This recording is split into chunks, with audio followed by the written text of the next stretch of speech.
Do you have a victim mentality? Do you feel like, poor me all the time and, they did that to me. I'm a good person. I don't know why they did that. Is that you? Do you really have a victim mentality? Hey guys, welcome back. This is Straight Talk, and I'm your host, Maria Cicero. And I want to get into really talking about the victim mentality. And, I took some notes and I have things in front of me, but I also want to go on a little bit further with this discussion because, I know a lot of people in my life, and I know so many of them who just feel like, you know, they should feel sorry for themselves. And I don't really agree with that. I'm going to be flat out honest. Things happen in life, guys. It happens. You may go through a divorce. You may have something tragic happen. You may have, just some bad luck, with vehicles or with, just housing problems or whatever it is. But you can either lay down and be the victim, or you can get up and fight through that. And I'm here to tell you, you can fight through it. I know you can because I have. And it wasn't easy. It was easier to feel sorry for myself, quite frankly. That was the easiest way to go. But I don't want you to be like that. I don't want you to just lay down on your back and just be like, poor me.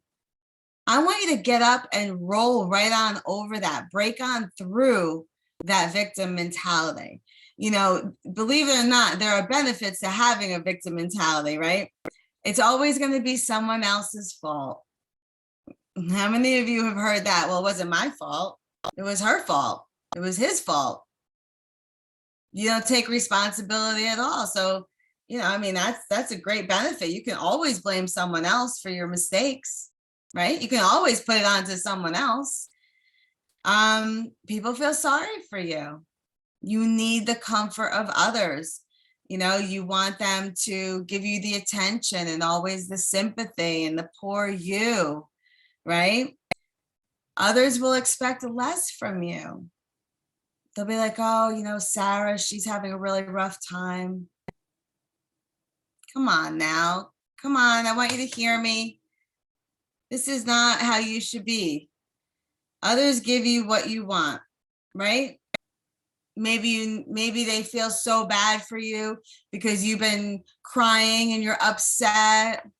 Then they start giving you little gifts, or maybe bringing dinner to the house, or, money if needed, if they think you need it. Yeah, I guess there's some benefits. I guess you could call those benefits, right? But I want you to challenge this. I want you to not be the victim. I want you to say, yes, this happened, yet this is how I'm going to deal with it. I don't want to see you laying on your back, the poor me, the poor, everyone's sympathetic to you, everyone running to you at every minute. Don't be that person. Just don't be that person. And if you need help with that, I'm more than happy to help you with that. When you stop becoming the victim, you gain more respect from people. It's the truth. If people are pitying you, they're really not respecting you. But if you don't allow yourself to be in that position, then they hold a lot higher regard for you, right? If you are like that, that tells me that you don't even respect yourself. And if you don't respect yourself, then we got some deeper issues going on. So we need to pull that out. We need to get you to stand tall to that victim mentality. Challenge it. You need to respect yourself. The most respect needs to come from you as an individual. When you play the victim, you're giving up control of your life. Listen, guys, you have one life to live. You've heard that before. One life to live. Don't give it up. Don't give it up to a victim mentality. All right? You know, lack of control is a significant contributor to unhappiness and depression. And that's what giving your life up is. When you give up on your life, you fall deep into a depression because you have no value for yourself. So let's pull you up out of that, okay? You destroy your self-esteem. You feel like you can't do anything more. You're just harming yourself, though. You're just harming yourself. Then others don't trust you. They don't trust you. People will be afraid to confide in you. They'll be afraid to ask you to do anything because you're so, victimized. You're so victimized. And you've created that for yourself. That's your brand now. You're the victim. How does that sound to you? I don't want to be the victim. I want to be the victor. And I want you to be that person. I want you to learn to overcome. I want you to stand up and say, yes, it was tragic. However, I'm going to do X, Y, and Z to get over and through this. You can do this without a doubt.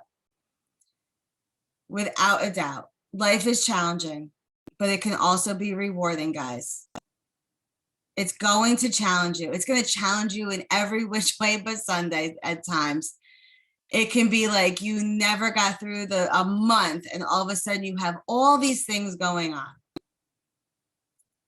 It'll challenge you, but it would also be so rewarding for you. So don't let the victim mentality beat you down. Don't accept being a victim. Go out there and win your life back. Okay, guys, thank you so much for joining me. This is Straight Talk. I'm your host, Maria Sestero, and I will see you guys all next week.